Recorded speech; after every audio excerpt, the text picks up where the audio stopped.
Have you ever noticed how some people break over the smallest setbacks, while others walk through storms with calm eyes and a steady heart? What if the difference isn't their problems, but the size of their heart? In a quiet mountain town called Larkridge, nestled between pine-covered hills and foggy mornings, lived a young man named Milan. On the outside, Milan looked just like any other 24-year-old casual shirt, headphones around his neck, and a backpack filled more with questions than books. But inside, his heart felt like a tight knot, anxious, bitter, and overwhelmed. His job applications kept getting rejected. His family kept asking about next steps. And his friends, well, they seemed to be racing ahead while he stood still, silently drowning in self-doubt. One cold afternoon, Milan sat alone in a roadside cafe, hands wrapped around a steaming mug of tea.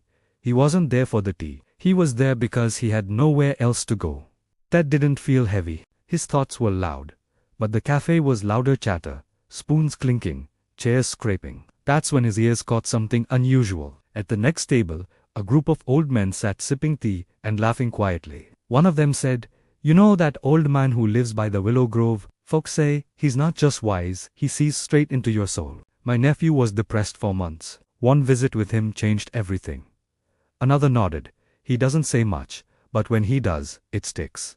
Milan didn't mean to eavesdrop, but something in him, desperation, maybe hope, clung to those words. That night, without telling anyone, he wrapped himself in a jacket and walked towards the grove, following a narrow path under a sky full of stars. At the end of the trail stood a small wooden hut, surrounded by silence and willow trees that swayed like they were whispering secrets. Milan knocked. An old man opened the door, tall, silver-haired, with eyes that looked like they'd seen too much and still chosen peace. Milan hesitated. "Sir, I don't know how to say this, but I feel like I'm falling apart.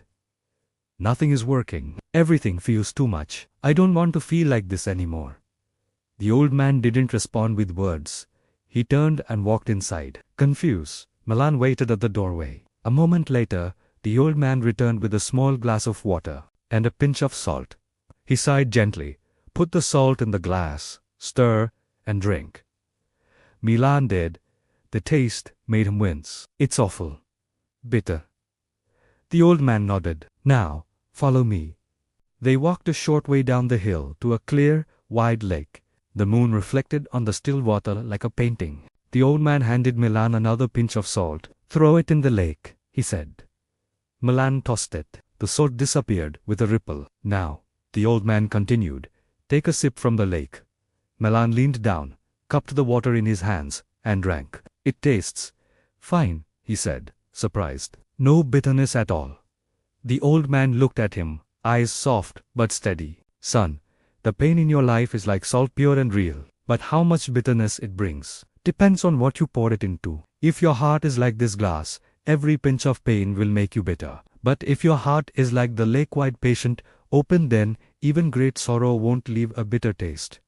Milan stood silent. The metaphor hit deeper than any advice he'd ever heard. The old man placed a gentle hand on his shoulder. "You cannot stop pain from entering your life, but you can choose how big your heart becomes to hold it. Grow your patience, your kindness, your understanding. And the pain won't break you. It will teach you, dear listener. We all have salt in our lives, mistakes, failures, heartbreak, loss. But the difference between those who drown in it and those who rise above is how big their heart becomes in response. So the next time pain visits, don't shrink like a glass. Expand like a lake. Let your soul grow wider than your suffering. And remember this, you don't need a life without pain. You need a heart strong enough to carry it."